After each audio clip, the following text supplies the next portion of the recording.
Love it, or hate it, social media apps, such as Facebook and Instagram, have profoundly changed the way we think, communicate, and socialize as a society.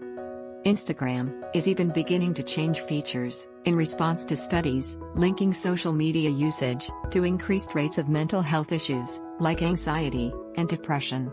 Given that, mental health experts, researchers, and other pros are voicing concerns on how our social media obsessed society can more cause harm than we may have guessed, you may be wondering if it's affecting your own mental health.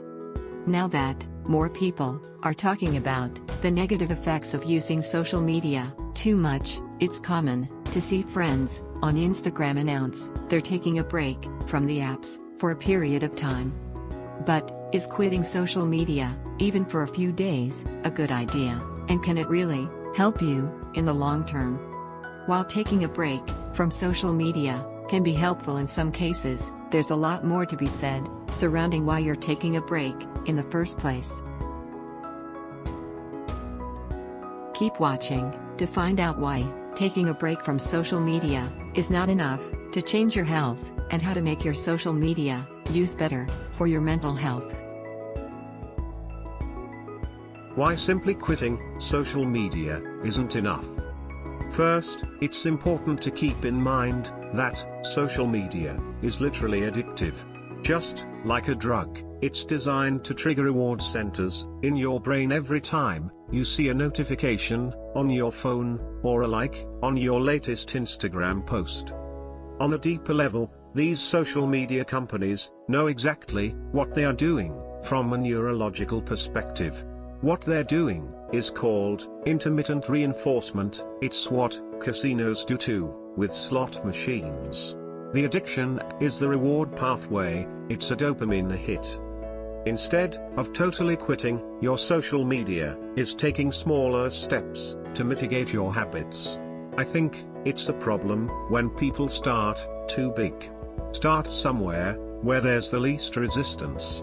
Examples of small steps to help break your addiction include turning off notifications, turning off vibrate, and using a feature on your phone that monitors how much time you spend on social apps. Something I've personally found helpful with creating better boundaries around my own social media is implementing cut-off times for my phone.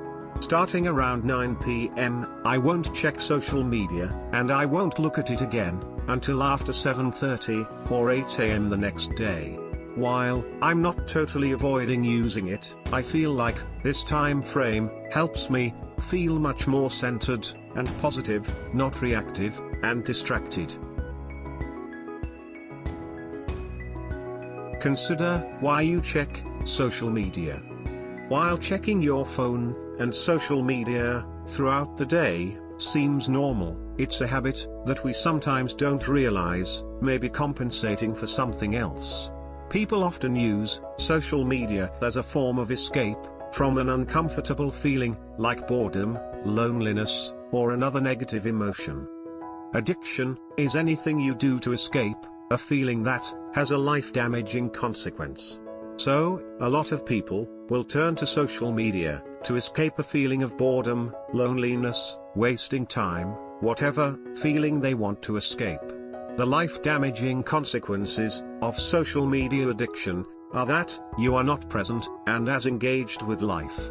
To see this, just look around next time you're out at dinner, and chances are you'll see a table of people staring at their phones and not talking to each other. Besides lack of engagement and presence around family, friends, and co-workers, social media creates feelings of envy, which is also negative for mental health. People are displaying filtered versions of life, which is not healthy, it's very unrealistic. Since social media can be a quick or easy fix to avoid negative feelings, you can ask yourself the following questions to evaluate what you could be avoiding and may need to address in another way in your life. What are you potentially avoiding or using social media to escape from? How is being on social media making you feel? Are you comparing yourself to others, or using it to judge others? Does it make you feel inadequate? Do you rely on social media for your self-esteem? If you only feel good about yourself when your posts gets a lot of likes, this could be you. Use positive reinforcement to build better social media habits. Using an app or Apple's screen time feature on your phone is a good first step for being more mindful of your social media usage.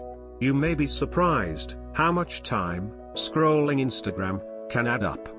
It can be helpful to evaluate this time and choose something more positive, such as reading, workout, or spending time with friends. If you decide to fill your former social media time with a new activity, like say reading, it will take a few weeks for the new habit to set in. It's totally normal to sit down to read and feel the urge to check social media for a while.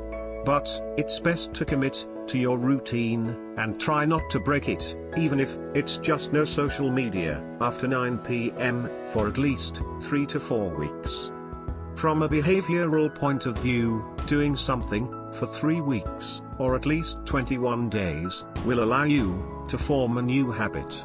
You really are rewiring a certain part of your brain when you try it. It's helpful to add in a positive activity, instead of just telling yourself or others that you're cutting down on social media. The best way to reinforce behavior is to do more of it. So, instead of saying, "I'm not going to do social media," you can say, "I'm working on being more present." So, you want to be affirming healthy, positive things that you're doing. By limiting our access to social sites, we can create a pattern that allowed us to reach out to more friends, read more books, and go deeper into work that mattered. The world is literally your oyster, so don't get trapped in a virtual world. Get out from behind your screen and enjoy life's pleasures.